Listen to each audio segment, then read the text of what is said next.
welcome to our development update for December. I don't know why everyone's not wearing a festive shirt. Oh, I'm sorry. I didn't know we were supposed to. No, I saw Maggie this morning and I was like, oh, I should have worn a sweater. Yeah. But we do have Ugly Sweater Day is Friday. It's like the National Ugly Sweater Day. So you'll see everybody in one. We're going to post a photo. But I think Sarah's wearing something too. So it'll be like all the hosts are wearing something festive. I feel so out of place. Yeah. But as you can see, we have this beautiful backdrop. If you got to see, we already put out our Day Starter video, which is really awesome. We hope you guys like it. And you get to see the creation process. We've been showing the creation process of a lot of our characters, and we'll have one of our character artists on today to talk a little bit about, that process as well. So without further ado, let's just go over what you can expect today, and of course, who everybody is if you're kind of new to our live streams or you haven't watched the Ashes of Creation live stream. And if you haven't, welcome. We hope that you enjoyed today's episode. Hi, first timers. Yeah. Hello, welcome. So we'll first start off with Steven. Yes. Hello, I'm Steven. What are we doing? We're doing introducing yourself. Oh, I'm Steven. I thought we were doing the studio update. Sorry. No. Creative director on Ashes of Creation. I'm Jeffrey Bard. I am lead game designer. And I'm Margaret Crone. I'm your community marketing lead. And today we are going to be going over a studio update with Steven. He'll go over all of that stuff. Then we'll have design, which Jeff will be covering and talking a little bit about some Siege things and whatnot.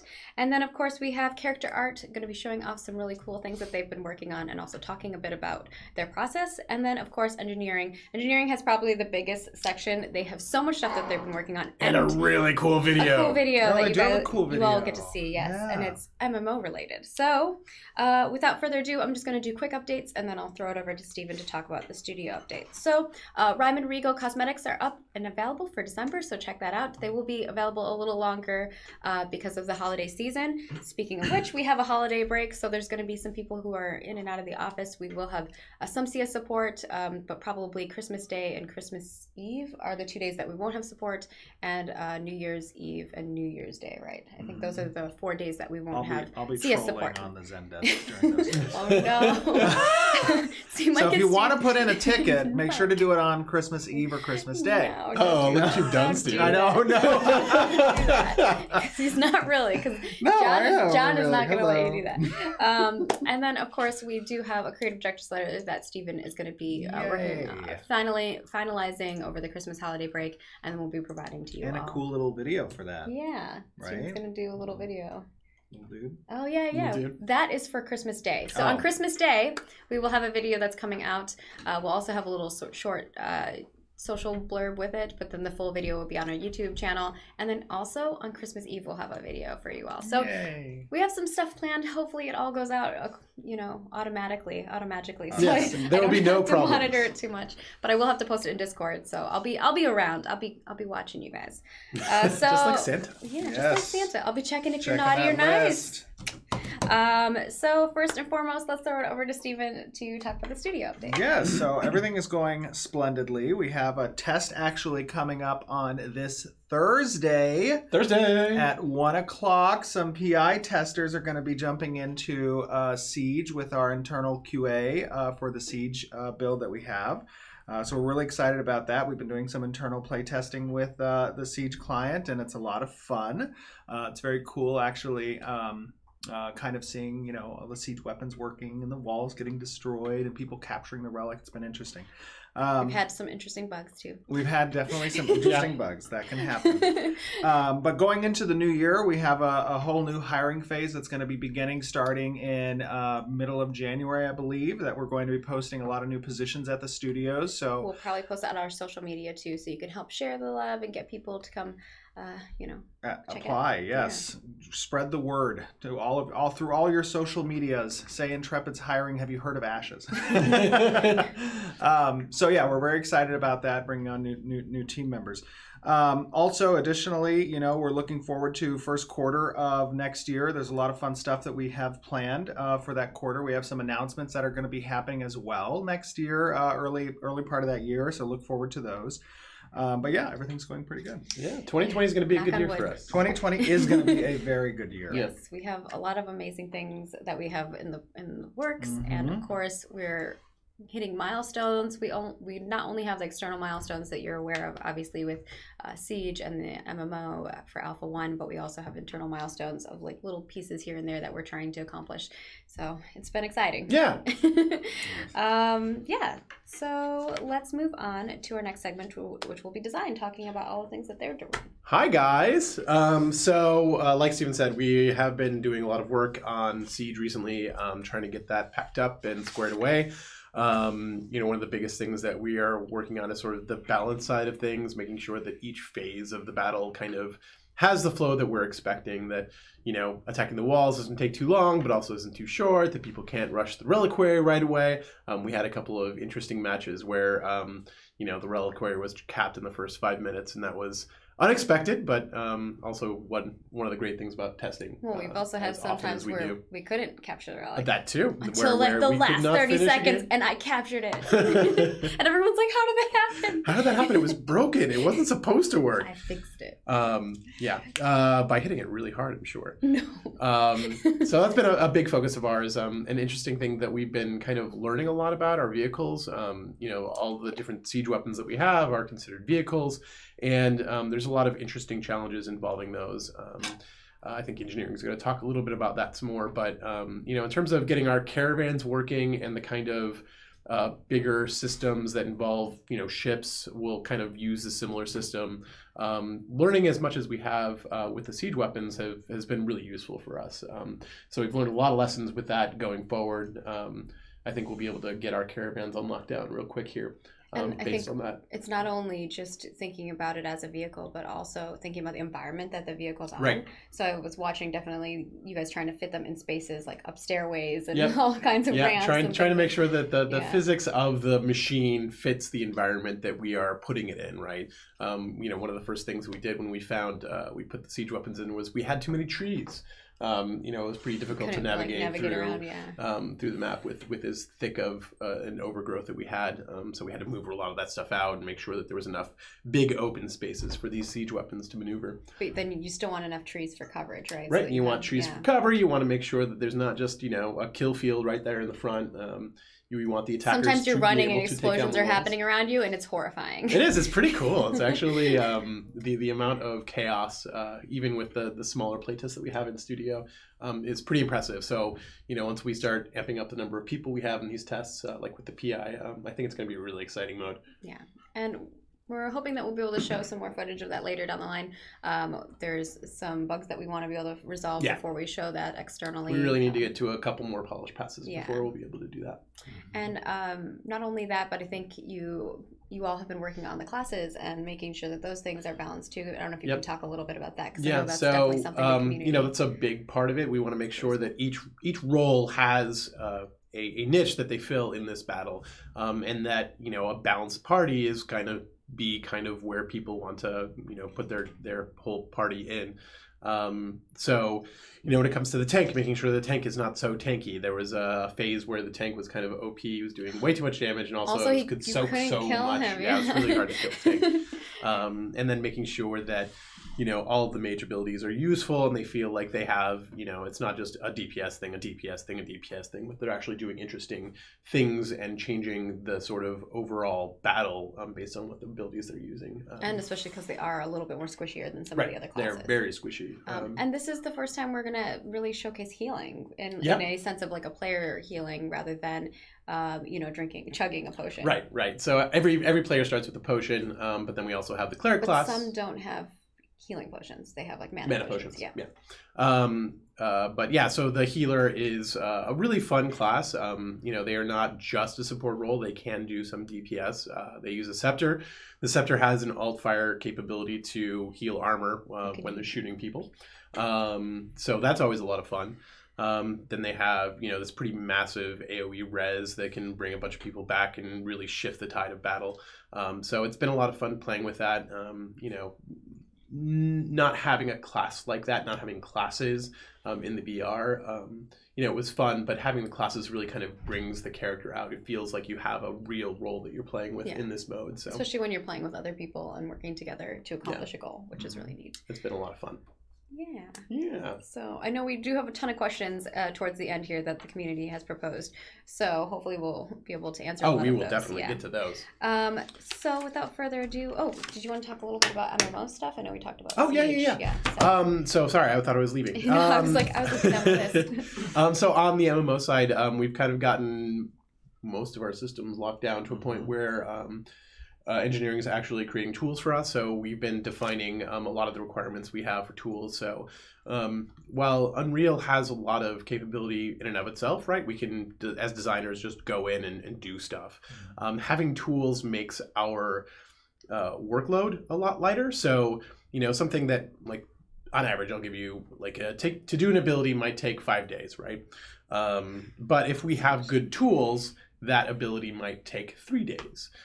So saving 2 days on one ability doesn't sound like a lot, but over hundreds of abilities, all of a sudden that's a really significant time savings in terms of manpower and the amount of work we actually have to do to get it. So defining these tools and handing them over to engineering for them to work on has been a big part of what we're doing right now. And that's kind of sort of the final thing until we start making our big content push for Alpha 1, which is exciting. And we do have content being created too. I know that, Sam, for instance, we had her on our 20 Extra Life 24-hour stream. She's nervous to be on the stream here, but I think that she's been working on a lot of lore. Yeah, she's been working on getting sort of the backstories and the sort of groundwork done for what we're going to do with our quest system and the kinds of things that we can pull from for our stories. So it's going to be a lot of fun. She even walked me through like a couple quest line things, and it's really neat. So you have a lot of options, even though it is semi-linear to some extent, right? Yeah. Which is cool. Yeah. Awesome. Anything else you want to add? No, I think that's it. I'll be seeing you guys real soon. Yeah. Yay. Sweet. All right, thank you. We're going to be moving on over to character art with Chris Atkins. So first let him introduce himself, and then we'll talk a little bit about what the character art team's been up to. Oh yeah. While we're waiting, Jeff found out there's like a bunch of like sweater pieces in his water. Yeah, I don't know what that was. Yeah, I did not get in the water. But yeah, hey, how are you guys? How are you doing, Chris? Good to see everybody. Yeah, hello. I'm Chris Atkins. I'm the lead character artist for anyone that doesn't know. But yeah, I was here a couple weeks ago, so I feel like everyone's seen me. Yeah. Well, so we are going to show off some of the cool character art that you've been working on, but I know that we've had a question from the community. There's been a few people who have asked this, not only just on Reddit, but within our forums and things of that sort. We have been showing off a lot of creation videos of characters, and I guess they're curious more about the process and how long kind of those processes take, and I don't know if you can walk us through a little bit. Yeah, really, they kind of vary. I would say like depends on how easy. On like a low end, it's probably, I mean, we have some really fast artists here anyway, but low end is probably like a 12 to 15 day for an NPC. And that's from, having Jeff or Ryan start with a concept, usually design, Steven, someone feeds an idea of what they would like to see. We have concept sort of flush out, a decent piece. Doesn't have to be a full turnaround, just like a look and feel. And then, one of the 3D artists basically takes it from there. And that's when you start to see, like our time-lapse videos that we show where you just see that gray ball and it just starts peeling out into all kinds of shapes. And that's really where it starts. So then once we get that sculpt going, we have to re-topologize that mesh again, which is build it in a low-res version for in-game. Then we UV it, then we paint it. And then rig, skeleton. There's probably like 12 steps. Yeah, right? And we've shown off the modeling process in previous Dev Diaries, and which I think we used weapons for example of that, but that's one of the examples. Yeah. And then we've also shown off the animation process with Brad, who you've seen on here before.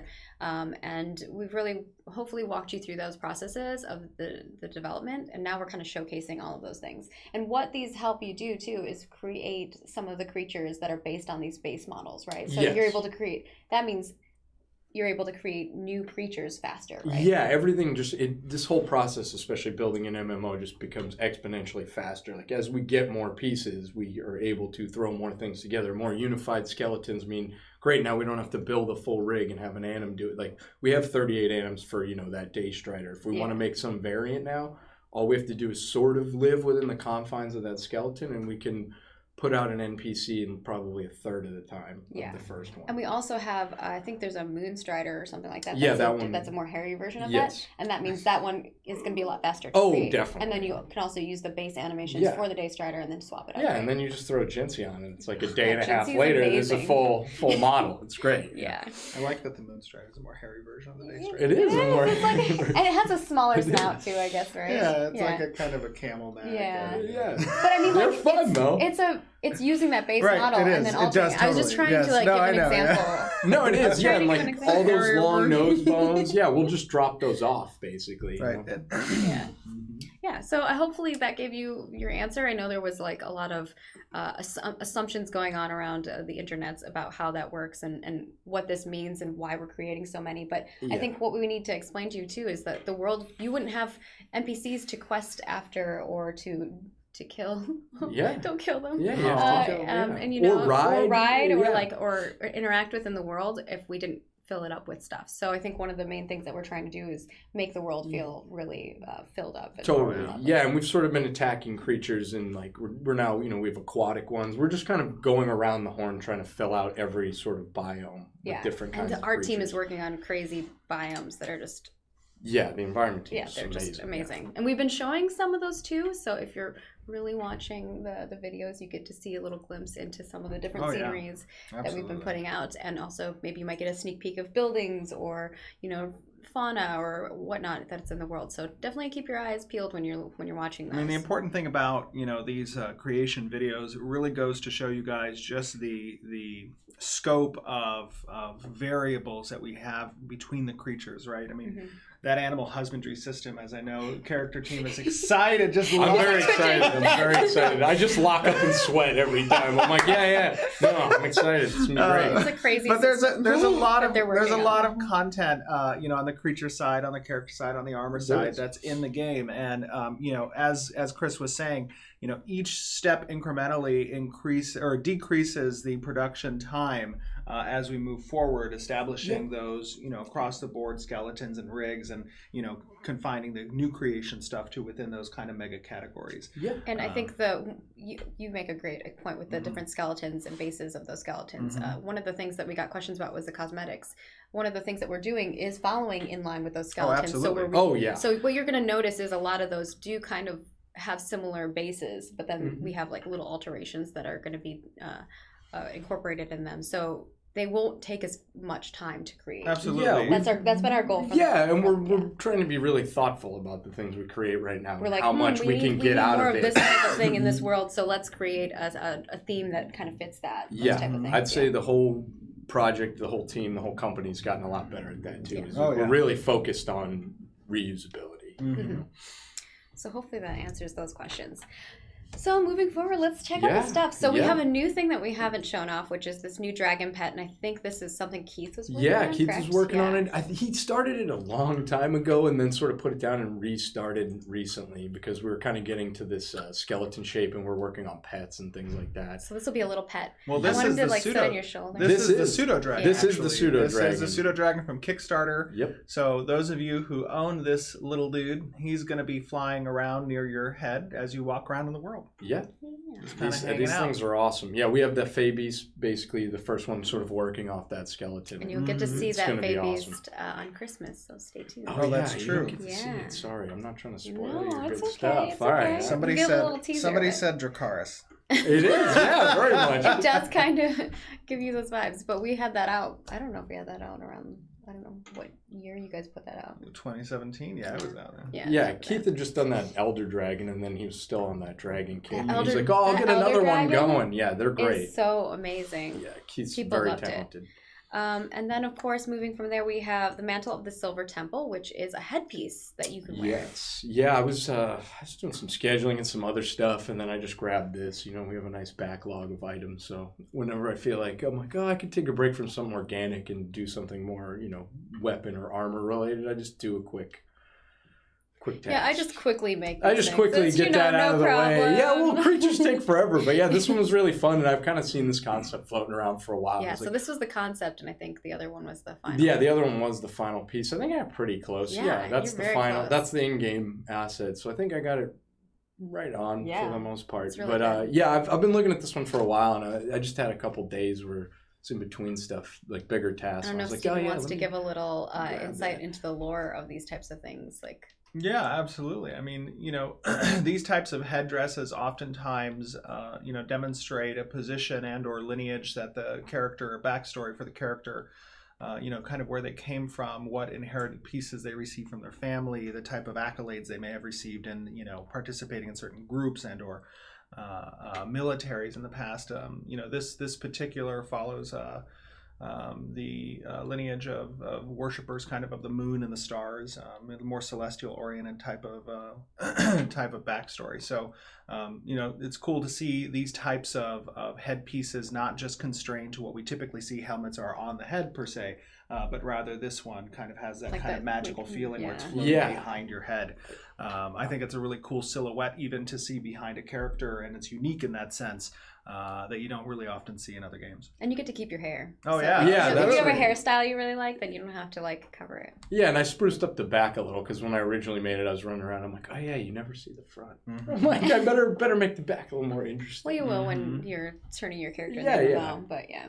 Listen, it's important when everyone Most of the else time sees. you're running. Everyone else Yeah, sees yeah. it though. They know. Now, one of the cool things that I was thinking about for this particular piece, this was one of the accessory items that we had in one of our months, I think, Yeah, a we year had ago lore or in so. it.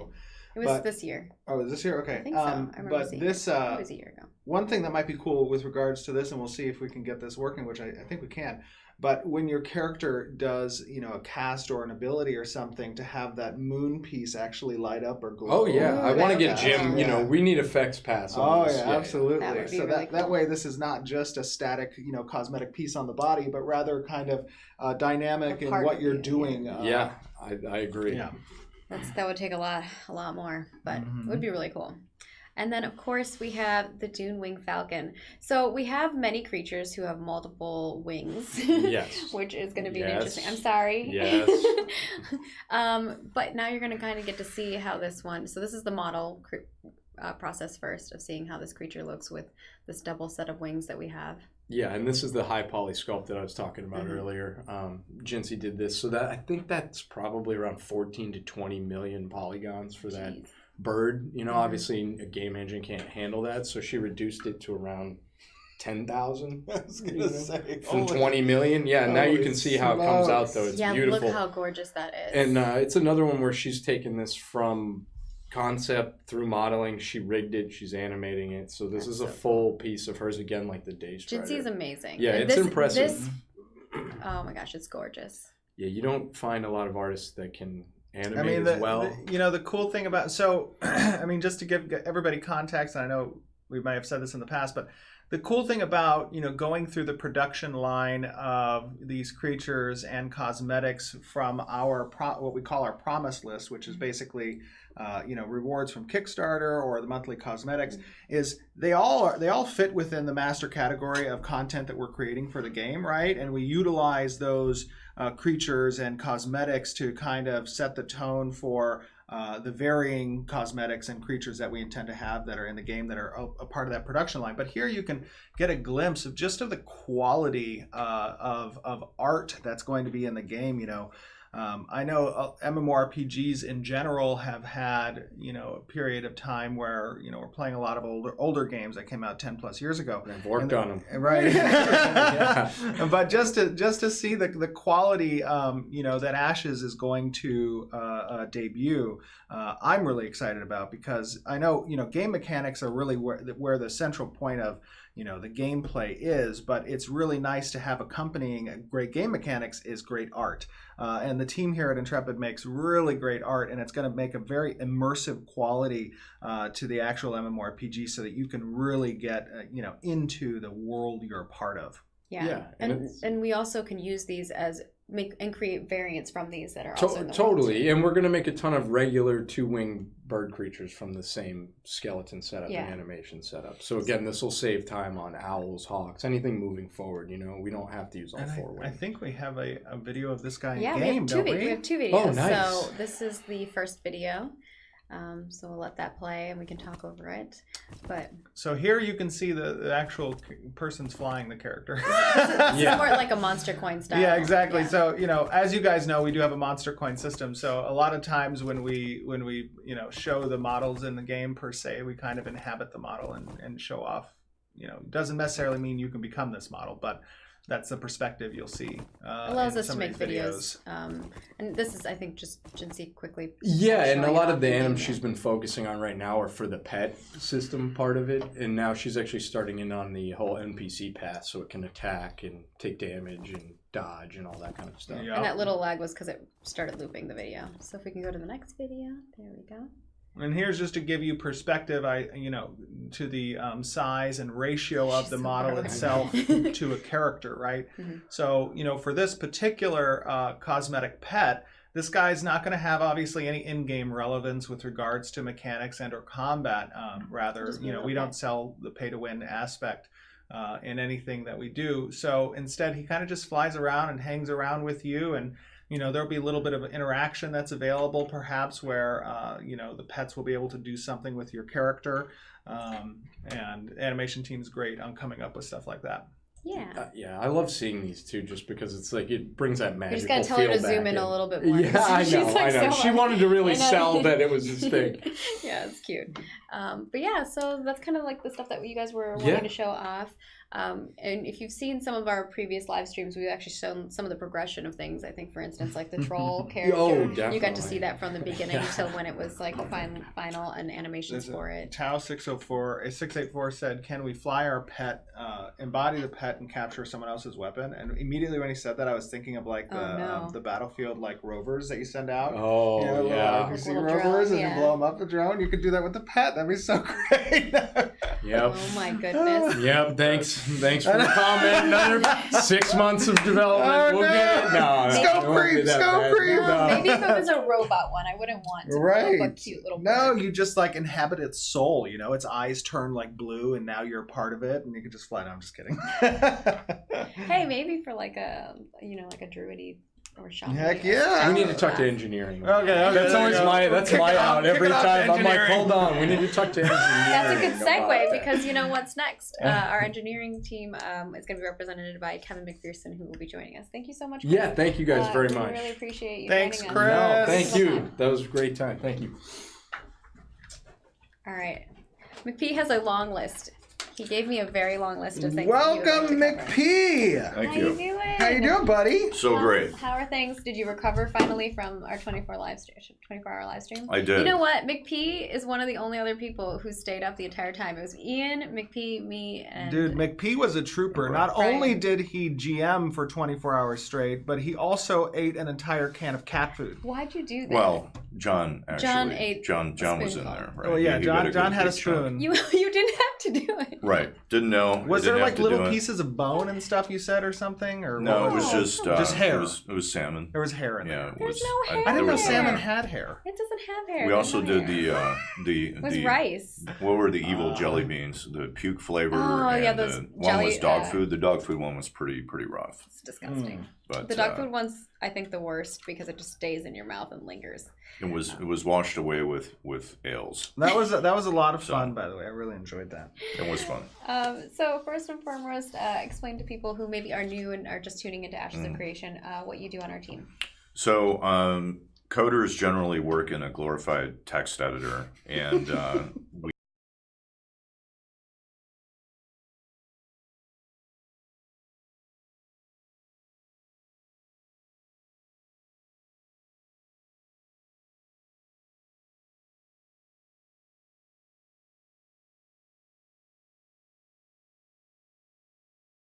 is try and be a force multiplier for art and design. So we try and write tools and systems that allow them to put out the maximum amount of content in the shortest amount of time and make it as pretty and performant as I possible. feel like you need a little halo and it'd be like light shine down on you. Dangerously good.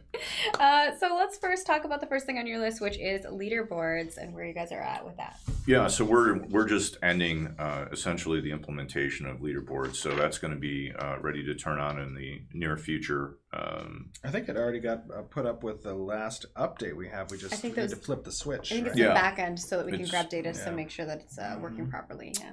Yeah, it's actually feeding data, and it's nice to have that because that's a great measure of success. Obviously, in the MMO, it has great utility so that you can see like your guild stats and exactly right. And right. Am I the top crafter? Am I the top harvester? Yes. So all of that kind of queries a database and collects that information. This is the first implementation of it in APOC, but it will eventually that code will be used for. The MMORPG and all the varying representations that we have of success in that game. Arenas, crafting, like you said, dungeons, fastest time, most kills, that kind of stuff. Yeah, and for people like you and I, PvP. Yes. Like how many am I a top PvPer? See, now you said that, though, and all of the PvEers in our community are going to say, see, Steven's a PvPer. It's a PvP game. It's not a PvP game. There are people who like PvE, and so raiding and dungeons and things of That's that right. sort. There's that too, How right? quickly you can do dungeons. We want everybody to come and play it. I do love PvP. So moving on to the next thing, which is continue work on Siege and where you guys are with that. Yeah, Siege is coming along really well. We're mostly in the polishing and bug fixing phase. So we had some pretty interesting bugs where people would get out of a Siege weapon and be tilted 45 degrees floating in the air. That was great. So, that was cool. Good Actually. local transform. Almost problems. a feature. Yeah. It's sometimes in games you get some pretty cool bugs. People falling through the world to their death, all kinds of good stuff. But it's looking really good now because we're in that polish phase and just needs additional play testing. The worst one for me was when no one's name was showing up. Right. So you didn't know who your friend or foe. I'm just right. like, I hate you. Okay, don't take damage. You're my friend. Right. Keep going. That's the best one. It's a guessing game. Yeah, it's rough. Just makes it hard when you're like around a capture point and you're both like trying to murder each other. Exactly. And then of course you have capture point polish that you're working on. Yep. What is entailed in that? So we have to make sure that we support all the design for the captures and that it's smooth and predictable. So when you have people gathered, right, it's capturing in the way that you would expect. We've had some glitches with that, so just working through those bugs. I mean, even ties in with like the mini map and UI, right? So like being able to see how quick, like where the progress is of those captures. And then also getting updates like the pop on screen. The relic is being casted on. Exactly, so that your team or your team leader can adjust strategy to that. Or the respawn bug that's just up there on the screen. Yeah, unbelievable. I think it's fixed though. Just gonna call. That's fine. So you guys have been they've been working really hard on that. I know obviously design is involved in that process. He talked a little bit about it before. So it's art. I mean, obviously they're working on animations that tie into the things that you guys are working on as well. So it's coming. It's getting there. We just have like a little bit of more polishing stages that we'd like to get to. And I think this week's test with our PI members is going to help us a lot because we just need more bodies in there to help us test some of the little processes. I don't know if you can talk a little bit about maybe what having a few more people in there is going to help us accomplish and what data you guys are looking at. Right. So for us, it's always in the engineering team. It's about scaling and performance. So Siege is going to be a higher player count for us, so concentrated in a smaller place. So for us, we're going to be looking at optimizing and profiling performance on the client, and then also the server based on those PI playtests. So it's really critical for us. Now we had a milestone, I think, even recently that they provided a video for that we can show off. Oh, go ahead. Yeah, Sorry, I didn't mean to cut you. Tying it right into how this affects the MMO and the fact that Castle Sieges in the MMO or even just sieges upon a metropolis is going to be massive and incorporate so many people who are the citizens or allies of these citizens that are coming to fight upon the lands. So we kind of wanted to show off a little video that you guys have been working on, and then you can talk a little bit. Is this the first engineering video we've shown? It's probably. I think so. Yeah. So unless you guys want to see text, it's not that exciting. Yeah. So let's go ahead and show it. So what are we seeing here? So here's one of our tests on how many NPCs and entities in general that we can have functioning in a localized space, running, pathing, and navigating around arbitrary terrain. So in this case, there's hundreds and hundreds and hundreds of entities. 5,000 simulated players in this test. Yeah. It looks like little red ants, and it horrifies me a little bit. Right, and some of those are actually, you can see them are kind of like going out of view distance in the distance. So this level here, actually has. How big is this space? I don't know if you guys can. That one's about 4 square kilometers. That particular terrain chunk. Yeah, and why is this important for what we're trying to accomplish for the MMORPG? Well, so as we just went over, there's going to be massive battles in Ashes. So we're talking about hundreds of participants going against each other. It could be on a caravan raid or guarding a caravan. It could be on a naval flotilla if you're trying to move goods across the water. And then we have the idea that one can siege not only castles but nodes, so the cities themselves. Right. And those battles are going to involve hundreds of people. So being able to be performant with all of those people in one place is critical. Right. So that's the technology that we're working on, is being able to scale up the number of entities that we can put in one place. Also plays into the NPCs that we can support. Right. So when you're on a raid, we can flood the raid with hordes of NPCs that you have to wade through. Absolutely. And that's really compelling from a player perspective of having to deal with that. I know a lot of players are looking at this and thinking, holy crap, how's my PC going to render 5,000 different NPCs? Right. Obviously, this video doesn't showcase the fact that we will be having some culling logic, and you'll be rendering only the pertinent and important NPCs and or players around you. So don't think you have to, your potato can't play the game. There's going to be aggressive optimization to allow for those large battles to be rendered on players' clients.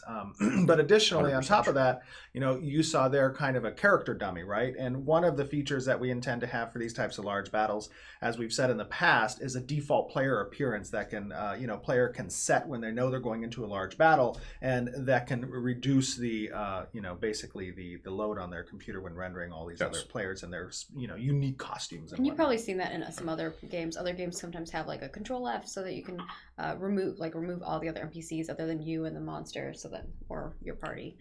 So things like that. We'll be working on some ideas of how to make it so that when you are in those situations where there are a lot of players, that you can still have a functioning gaming experience. That's right. For sure. And Unreal is very good about scaling as well. The way that we are able to set up parameters in the engine and have it scale based on the user's system is it's really nice out of the box. And then of course we write custom optimizations and we change Unreal Engine to accommodate our own specific needs as well. And now this doesn't have like a lot of trees or things of that sort, so it's just a very flat terrain. It is.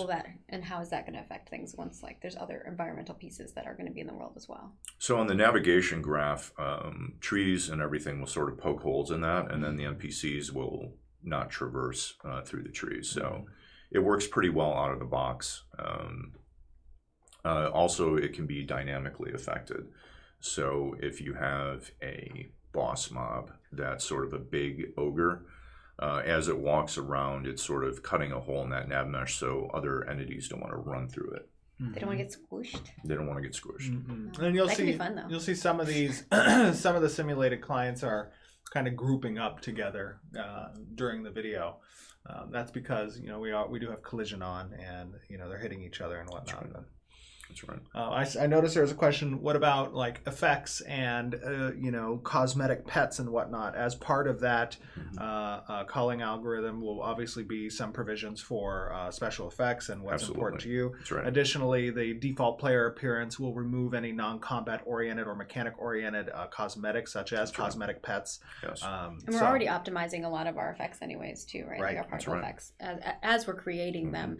Because we've definitely had some that have caused trouble. Oh, yeah. No, we had some effects that were, thousands upon thousands of particles, and while beautiful, they weren't performant. And there's a certain level that you get to with an effect where you're not really getting more mileage, more bang for your buck once you go over a certain particle count. So. And even though we're showing this video of 5,000 simulated player, that's obviously not our intent when it comes to these types of large battles. We're targeting more around 1,000 players particularly.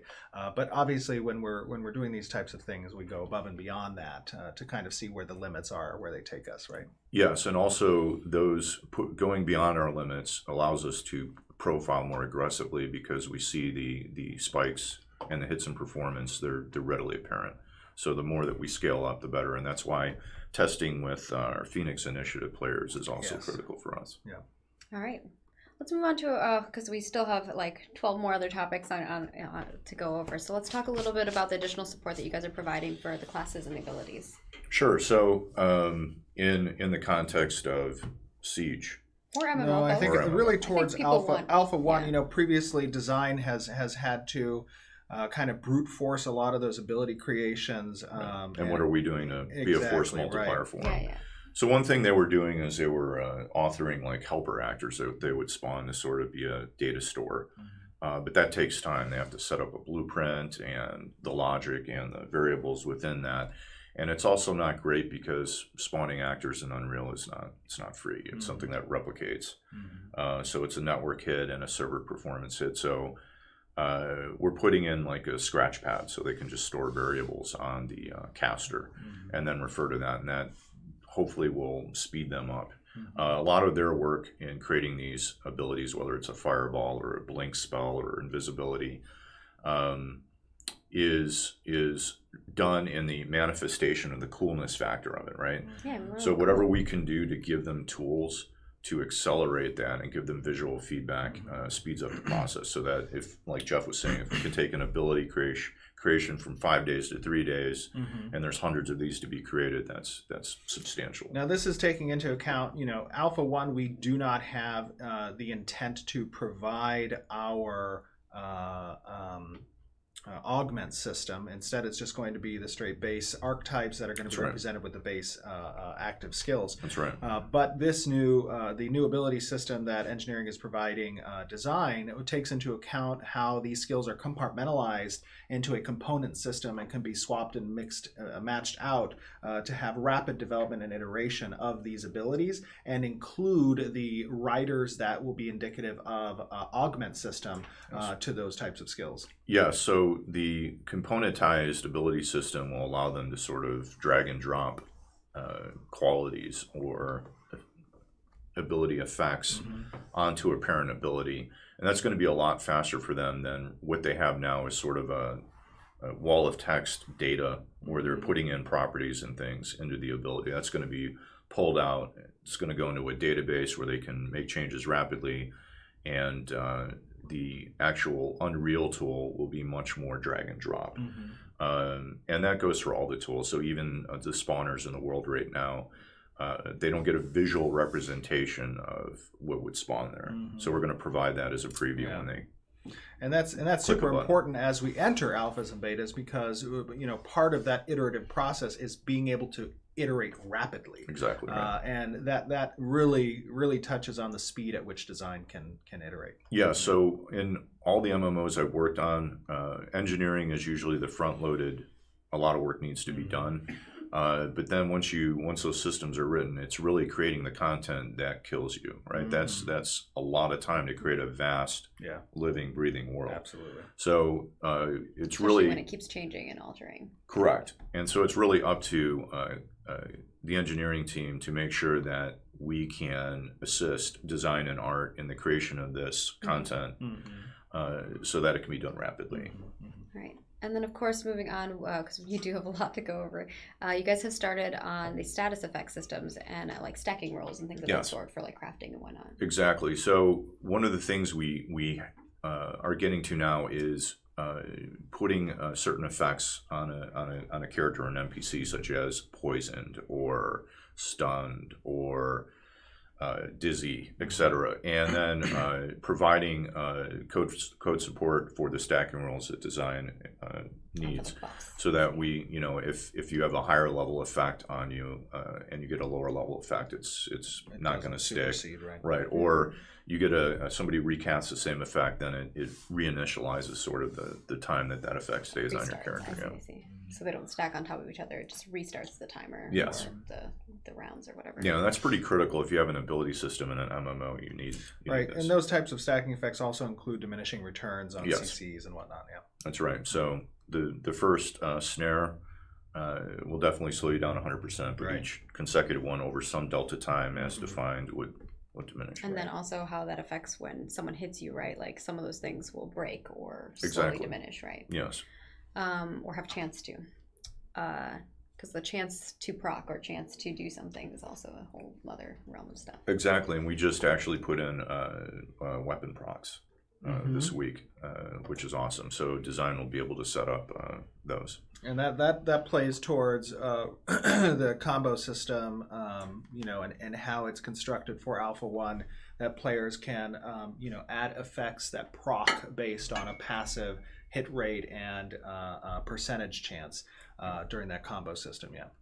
And then the next topic that we're going to kind of go over is that you guys are continuing your work on the arts node tool, layout tool, or that system. Wait until that video comes out. And we are going to have dev diaries that will cover that, which is like a whole... You guys have seen the micro aspect of it, which is like the building tool and how the buildings will lay out in a single node. But now it is the much larger scale of how all those nodes are interacting with each other. Yes.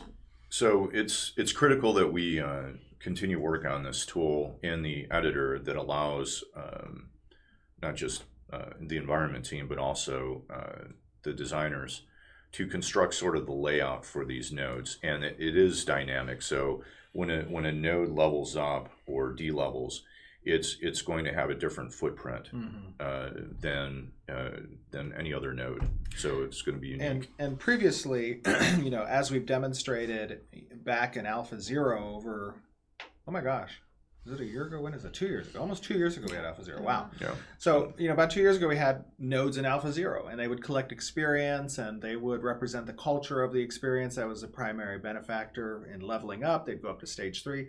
That was all, those templates were manually constructed by the environment artists to kind of represent that node thresholding, leveling up. What we've done now is, because obviously that's not sustainable to do manually for the vast size that the world of Vera is, even coming up on, Alpha 1, where we're going to see around 25% of that world playable. There's over 100 nodes that are present in the world, and they all have to be unique. They have to look different. They can't be a cookie cutter kind of demonstration of each stage, because that just wouldn't be in alignment with the immersive nature of the game we're creating, right? So instead, our environment team had come up with a way to approach that through kind of a hex procedural system that defines within each hex of the grid layout for a particular node, random placeholder spots for where buildings are going to pop up and how that shape is going to look. So now we're capable of actually procedurally generating a wide variety within a confined parameter, a wide variety of different representations of all of the nodes from all of the cultures to populate the entire world. So you'll see vastly different node compositions as they level up throughout the world. Exactly. Yeah.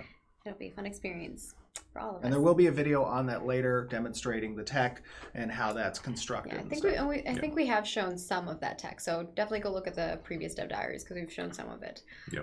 And then of course, continued work on additional quest and quest objective types. So we do have quests, and we have quite a few in the world, but there are different types of quests that we would like to accomplish that we didn't have support for before. Exactly. So you're creating that support. Yes. So whatever, it's pretty straightforward. Yeah, whatever design needs as far as more objective variants. We do have timed quests, timed objectives, but there's going to be a host of other specialized objectives that they want. Mm-hmm. And then we've talked about the optimization of improving our spawner mechanics, which you've talked about already. Yes. And then the next thing you wanted to talk about was the guild system and the work that you guys are starting on that. Yeah, so obviously guilds are critical to MMOs and certainly to Ashes. And the guild system that we're putting together takes into account all the specialized design that goes in our particular guild system, which is that guilds advance, that guilds are a living, breathing entity, much like your character, that you're able to get with your friends and communicate with them. So all of those, all that base functionality is going in for our alpha. For Alpha 1, Yeah.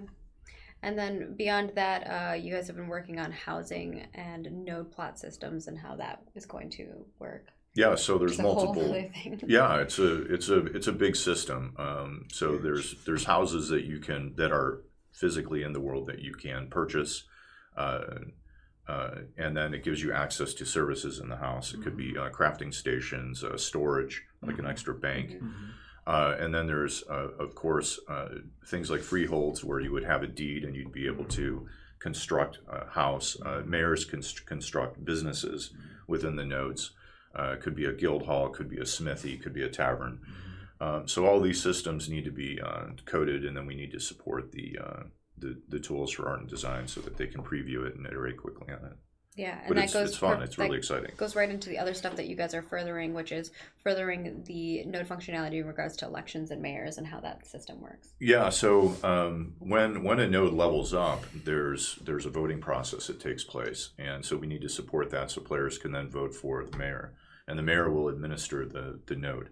So they're able to set the tax rate. They're able to send caravans to other nodes, establish relations, exactly. treaties. So kind of finalizing that system that we've already started and kind Yes. of like working out those things, Right. which goes into the caravan system, which you guys are kind of doing your final polishing touches on the engineering side of that as well. Exactly. For Alpha 1, it's critical that we have That whole system working. right, the whole system. You can pick which node you're sending your caravan to, and off it goes. And then players obviously can drive.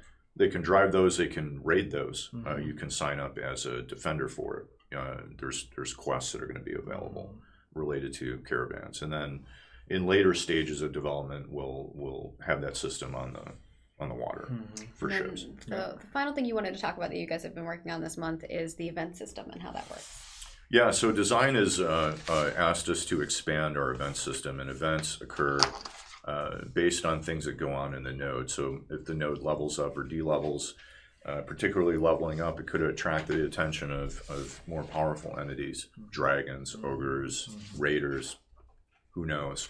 And then these entities might attack the town. You may have bandits going after the caravans that are coming out of the town as a result of this. So we're expanding all the different variants of what can occur with an event, and then giving design the ability to sort of say, when do these happen? Are they random?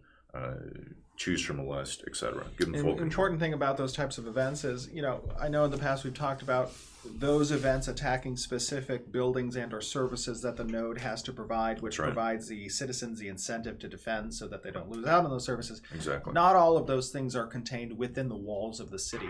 I don't remember where I was talking about this. It was in the PI meeting the other day. But a question came up in the PI meeting, which I'll share with you guys, is with regards to naval content.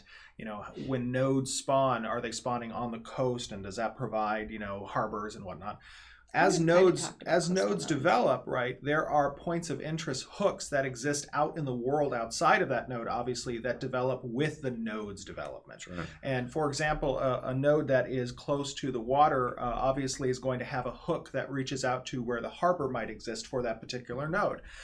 So you may have a sea event that arises where the Kraken or something comes and attacks that harbor, and citizens have to go and defend that particular resource, that particular service, or else they might lose out on the effects of that service for a period of time should they not do so. So expanding the kind of capabilities of that event system to incorporate all of those different points of interest, not just specifically the node itself, because back in Alpha 0, that event system was kind of contained to within that particular node and not the points of interest around it. Yeah, exactly.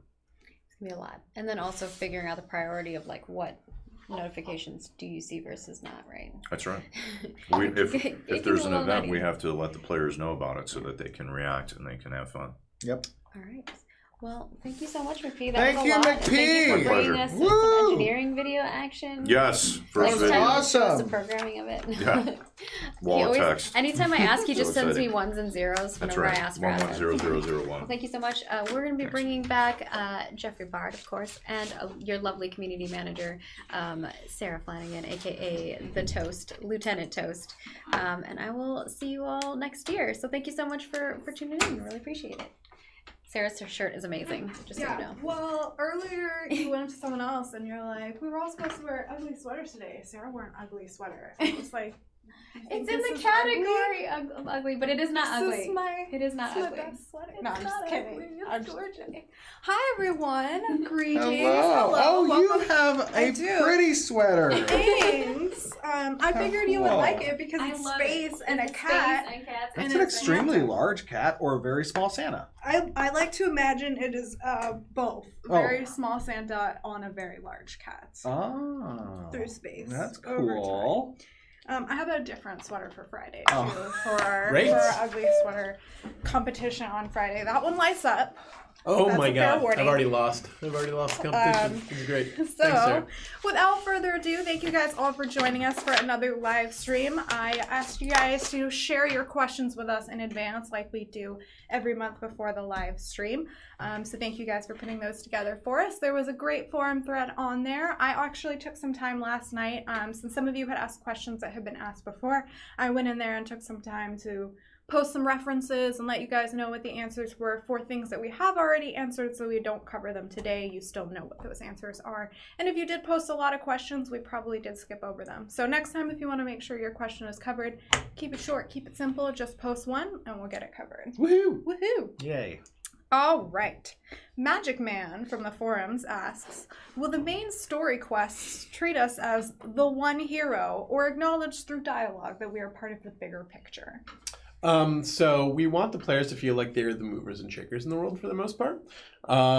We aren't going to be treating it as like a single player, massively multiplayer online RPG. Mhm. We're going to acknowledge the fact that you are part of a bigger picture and that you're not necessarily the one, but you're the what? Sapumamo. Yes. Single player massively great. That's great. But we do want to acknowledge that there are other players in the world and that you are not the only player in the world. Yeah. So Yeah, I it's, think- it's a I think- collective ensemble cast. Generally, our overarching narrative will be from the perspective of you as the returning children of Vera, so Right. to speak, right? And not so much as like, you will You save the individually day! are You the are the Only one. you can do it! Along with these tens of thousands Right. of other Yeah. Who are also Exactly. standing around the Oh, you one created an NPC. alt? Well, he can do it too! people. He is the one. Yeah, the one of many. Yes. All right, cool. Thank you, Magic Man. That was a great first question. All right, Jalon asks, how is the move going? Are you all settled in the new studio? We are not yet. Not yet. Not yet. That is a little bit of a process, and it will be coming to fruition over the next few months. Yep, I think we covered that one earlier as well.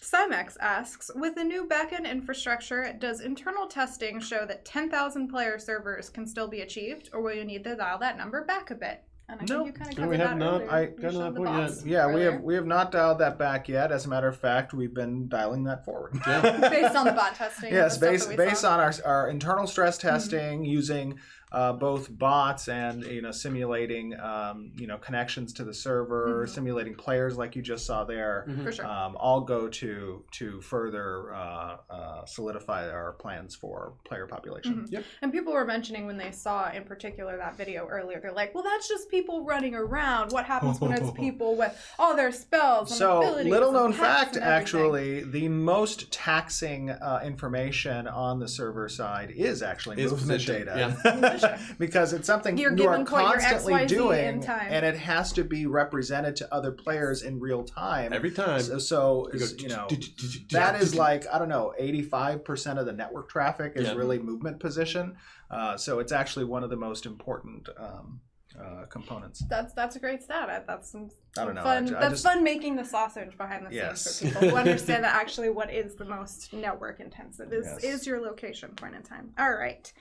Damocles asks, is it 64 classes or 8 base classes with 8 subclasses? Meaning, do all of the subclasses share the same base abilities?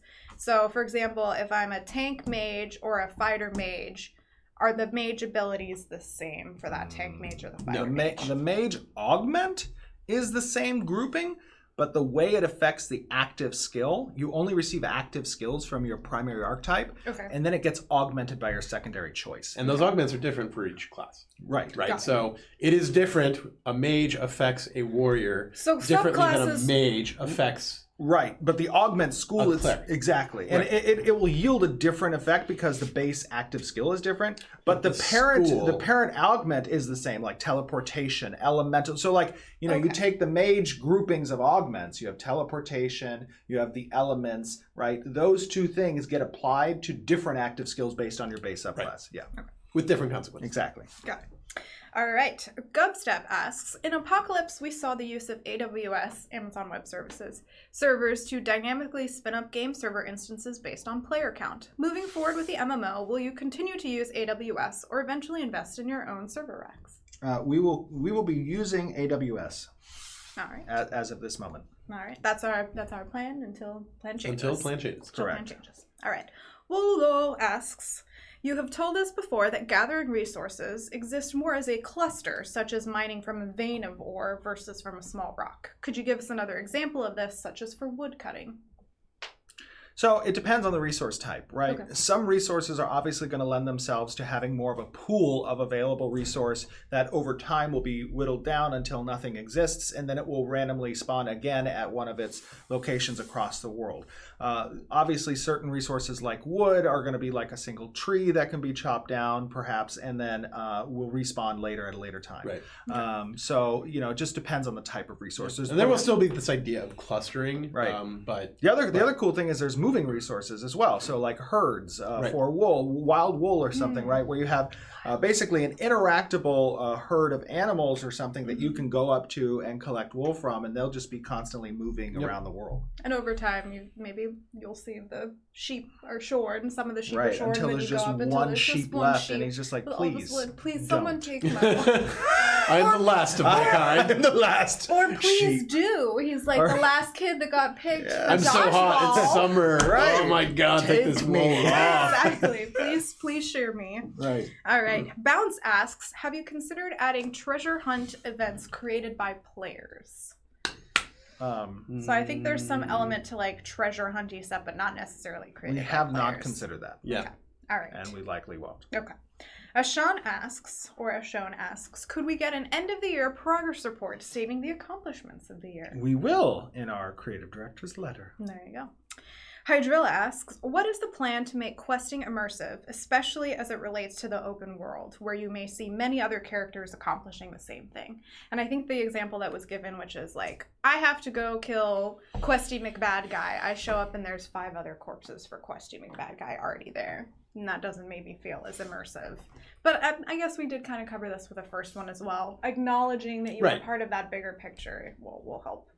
And we have some tech to do things to make sure that you're seeing what's relevant to you, and stuff that's relevant only to you are the things that you can see, and other people won't see those things. All right. Okay. Yeah. All right. Aston asks, will animations change depending on the race or subclass of the player? Race? Some animations will change. Yeah, race would likely be. Subclass probably not. Animations will generally be based on what weapon you're using. Yes. Okay. And then we have like idols and stuff, which are different between genders and probably different between races and how big and small you are. Exactly. We do a lot of animation sharing there. Okay.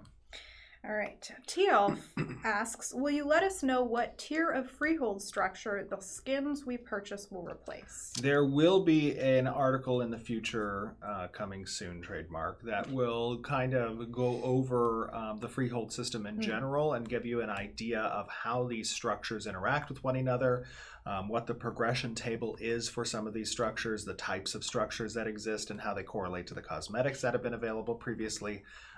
So that's actually, right now I'm preparing that available. So I don't know when that's going to be available, but probably, beginning of next year. Okay. Carefree Cactus asks, if one adds an elemental effect to their weapon, either through a spell or permanent buff from enchanting, will effects be applied to the weapon to show this? For example, if I add fire damage to my sword, is my sword now fiery looking or have flames coming off of it? It is a thing that we can do. It is a thing that we will probably do in certain circumstances. But Like, not everyone should be walking around with flaming swords necessarily. that is a And those flame effects might not be a persistent effect on the sword per se, but rather a rider effect on the hit effect that is applied to a creature. So, definitely the effects system is being constructed in a way that represents all the different types of both subtypes as well as enhancements that can create, these rider effects that go along with the primary effect. Yeah, I mean, a lot of our weapons are going to have like their own emisses and their own particle effects that are associated with them that kind of make them iconic and beautiful, and I don't know that we want to necessarily get in the way of that. Right. Even though adding a fire effect to my sword is very cool, we want to make sure that the swords all don't end up looking the same at the end, because the particle effects tend to overwhelm the look of a weapon. Right. So, one thing I liked in some of the MMOs that I played is the enchantment system that revolves around weapons and or armor. Glow effects usually get confined to that Higher type of tier system, stuff. right? Exactly. Yep. So if you know it's glowing, it's more powerful. exactly, and that's good not just from a visual aesthetic standpoint, but also from a threat assessment standpoint. When you're going up against enemies on the field or whatever, you can kind of be aware. Oh, that dude has a red glowing weapon. That's like a plus 16 weapon. Yeah. Whatever. It's like, I'm gonna stay away from that guy, or I'm gonna target him. Yeah, It's like, exactly. So that you may see representation for glow effects with regards to the enchantment system. Got it. Okay. Ventharian asks, will mounts be auto-dismounted or unsummoned upon entering a closed area, such as a cave or building? Or will they be mountable in such places? more than likely, I don't know. We've been going back and forth on this. They'll probably be mountable. Yeah. Yeah. You're going to ride your bear through the tavern? Well, if it Bear? fits through the If it door. fits through the door. But yeah, I doors think mount generally size. when you're considering the open world type of environment, that goes hand in hand with the ability to kind of take your mounts and or pets within the areas that you're going in. Now, if there are some instanced events, we may want to, or if we want to inhibit kind of the ability for the player to go through that area, we might turn off the flag for mounts there. But yeah, we've got the system in place. We can do it right now, Yeah. but it's there are knockoff effects on both sides. So right now we're erring towards permissiveness. Okay. yeah, and the other thing to note, I noticed somebody just said mounts blocking Doorways paths and doorways and stuff. Yeah. There will be a Exactly. a collision system in place that prevents those things from permanently blocking. So as you push up against the They character, move. they can potentially move forward and Or stuff you and go- put move out just of the way. slowly push them off the cliff. Right. It's like, over hey, time. move. Over time, ever so Right. slowly. Ever so slowly. I've totally done that to people before. Yes. Raghand asks, how far in advance will announcements of world bosses or world events be broadcast to give players an opportunity to log in and participate? So, bam, world boss event or world event's going to happen, and the notification triggers in chat or in the game, and maybe through the mobile app or something to Right. let people know. How far in advance then are we hoping to give that? It depends on the event. Yeah. I mean, Some events we want to sneak up on you, Yeah. And some events we are going to need everybody to participate in. It So. also kind of depends on the ability for there's obviously risk versus reward systems. Part of that risk is player losing stuff like a house in a siege potentially, or their citizenship if the node gets destroyed, or a castle, whatever. Those types have long tails of notification where we want to send the player, hey, in 5 days a siege is going to occur. You There's a could lot of lose stuff your at house. stake. Exactly. Whereas other things, are kind of more moment to moment, like Jeff said. So Like a it really world just depends on the event. Obviously, we do want to inform players, though. For sure. All right. Kaisaki asks, UE, or Unreal Engine 4.24, has been released with a new hair and fur rendering and simulation feature. Will Ashes of Creation take advantage of this? Well, our artists are always very up to date with the latest and greatest, so I'm sure they'll be looking into it and seeing whether or not our current solution should be replaced by that. But we're always looking forward to the new tech that comes out of the market, including tech from Unreal. And just as a little caveat, sometimes when things come out at the very beginning, they're not quite ready for prime time, especially for a game like ours, right? Yes. Single player games are less intense. More leeway. Yes. And there's a lot more leeway in what kind of technologies you can adopt. We have to be a little bit more careful about that because we need to make sure that all of our systems are optimized for the amount of people that we have. So, and a lot of those things that you're describing, or excuse me, particularly this question, aren't made with the thought of an MMO in mind. Right. For sure. So we'll evaluate everything. We love technology. We love trying to find better, more effective, more awesome ways of doing things. So, I mean, it's something that we constantly do. Every time Unreal comes out with something new, we always evaluate it. So, All right. Burn the Fern asks, will Intrepid consider an incentivized bug bounty system after release for exploits or vulnerabilities, maybe with unique in-game cosmetics or titles as the rewards? Absolutely. We have talked about this in the past. We want the type of relationship where players feel comfortable bringing to light, exploits and or bugs that are in the game with the, foreknowledge that they can benefit from doing so. So it definitely creates a very nice rapport between the company and the player if they know that, hey, their hard work will be rewarded in that regard. All right. Selzar asks, if sieges are every 4th week, will in-game seasons rotate on the same cadence so we always see the same season every siege period? So like siege is always happening during winter because winter is always on the 4th week of the month. Calendar, if that makes sense. yeah, that totally makes sense. Okay. I'm not sure. Okay. Yeah. It's something we'll have to, as seasons come online and we kind of decide how we want the pace of the game to feel, right? And what indicators we want from the environment to talk to that. It's a really cool idea, but that's not something that we've specifically thought about in terms of... Also, it's important to notice that, there are 5 castles that are in the game, and they exist in different regions, and regions have different climates. So what may be winter in the north is summer in the south, perhaps those castles are contained to a specific season for each siege, but you'll have a varying degree of experience across the different types of castles. Gotcha. All right. Gimlog asks, how will the swap over for increasing or decreasing a node level look for mobs? Do old mobs just pop out of existence and new ones appear, or something else? So we've talked about this a couple different ways. More than likely what we will have is the existing mob base will just live on until they are killed, or there's nobody there. And then, as that population is removed, the new population comes in. So it'll be fairly organic. We don't want that experience of oh my god, the level just changed, right? So the mobs that you're attacking right now will probably stay there. Once you kill those mobs, they'll be replaced by the new ones. All right. Mayhem asks, when leaderboards go up, are we able to see our Season 1 stats like games played and wins? So will there be historical data in leaderboards? There will not be historical data. The leaderboards have begun collecting data as of yesterday. I believe it was yesterday was the update, right? I believe it was yesterday.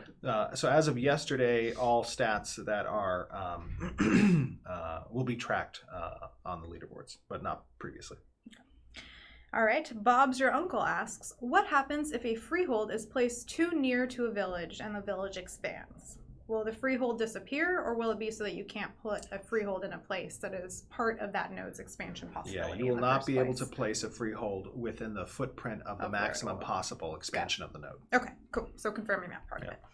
All right. Paradox asks, if your main tank/tank gets sent to bed by mom mid-raid. This was from the question. This is great. Can your mage/tank, A, hold aggro, and B, stay alive as tank for the group by swapping the abilities they use?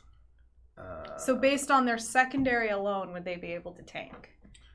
That would be pretty rough. A mage tank would be pretty rough. A tank mage would have a much easier time. Got it. Those are kind of the secondary tank-ish classes. You will be able to do some tanking on some bosses for some time, but in terms of being able to replace a main tank...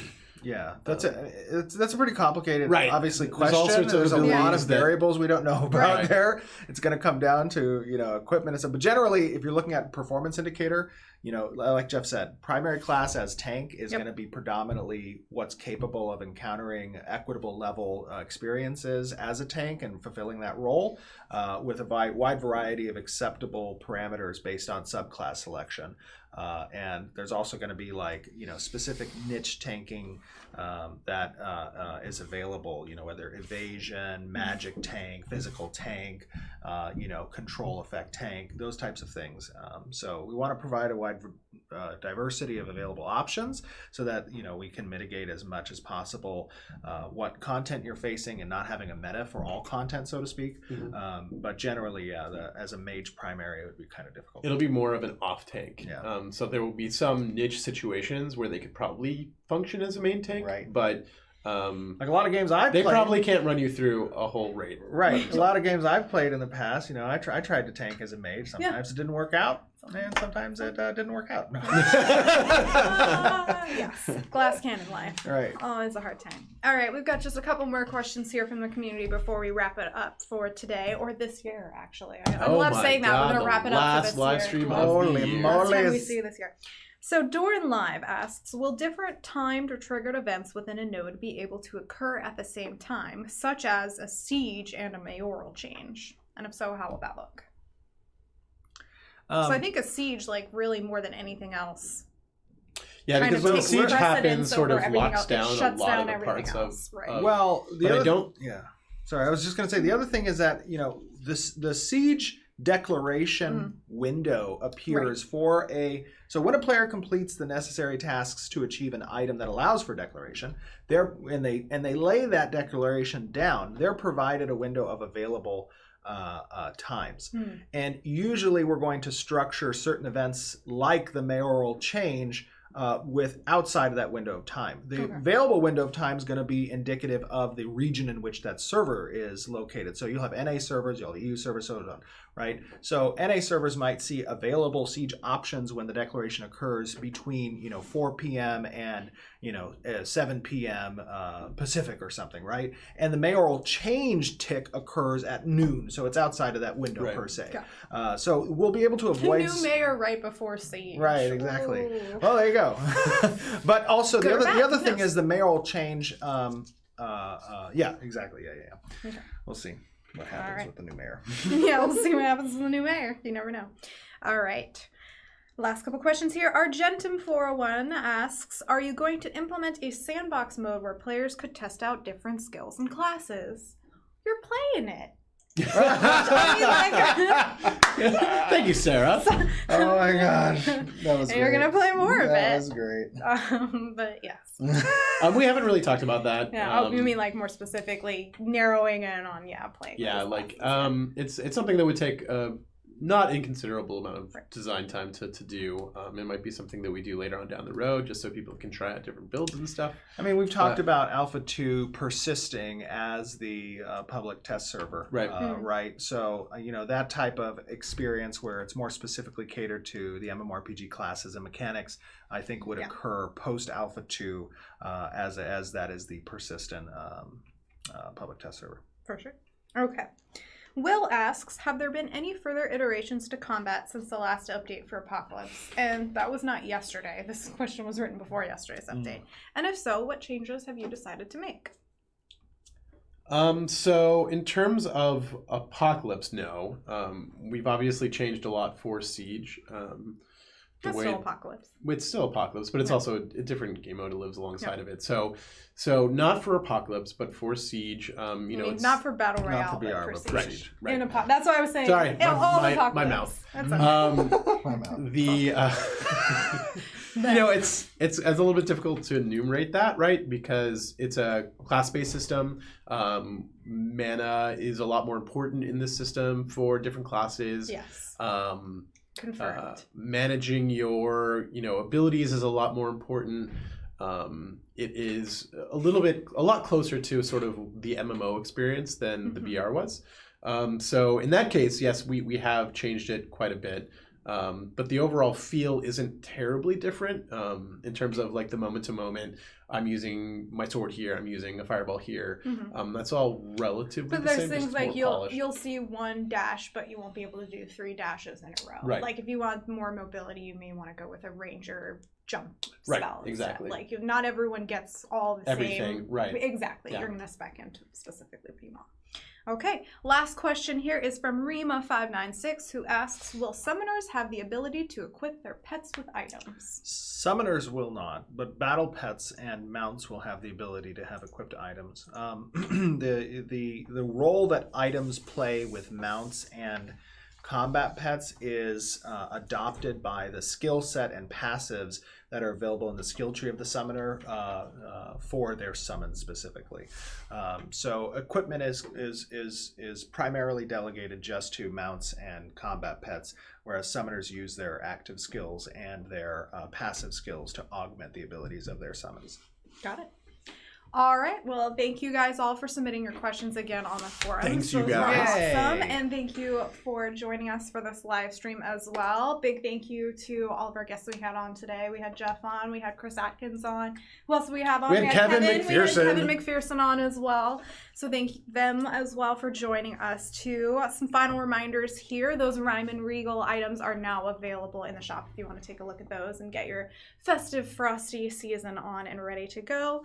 Like we mentioned earlier, it's the end of the year. We got lots of holidays coming up, so we'll probably be doing a bit of a holiday break. So you may not see some of us around as we visit our families and stuff like that. So just keep that in mind. We hope you guys have a great time with your families too. As a final reminder, you know, everybody here at Intrepid Studios appreciates our amazing community. Our amazing We community. love you guys, and we appreciate you guys, you know, supporting the game.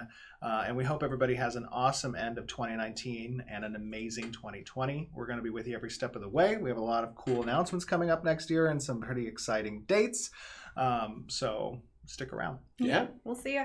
Check out the links below if you want to follow us, and we'll be posting the VOD later today in case you missed any of today's stream. We'll see you next year. Bye, guys. Bye, everybody.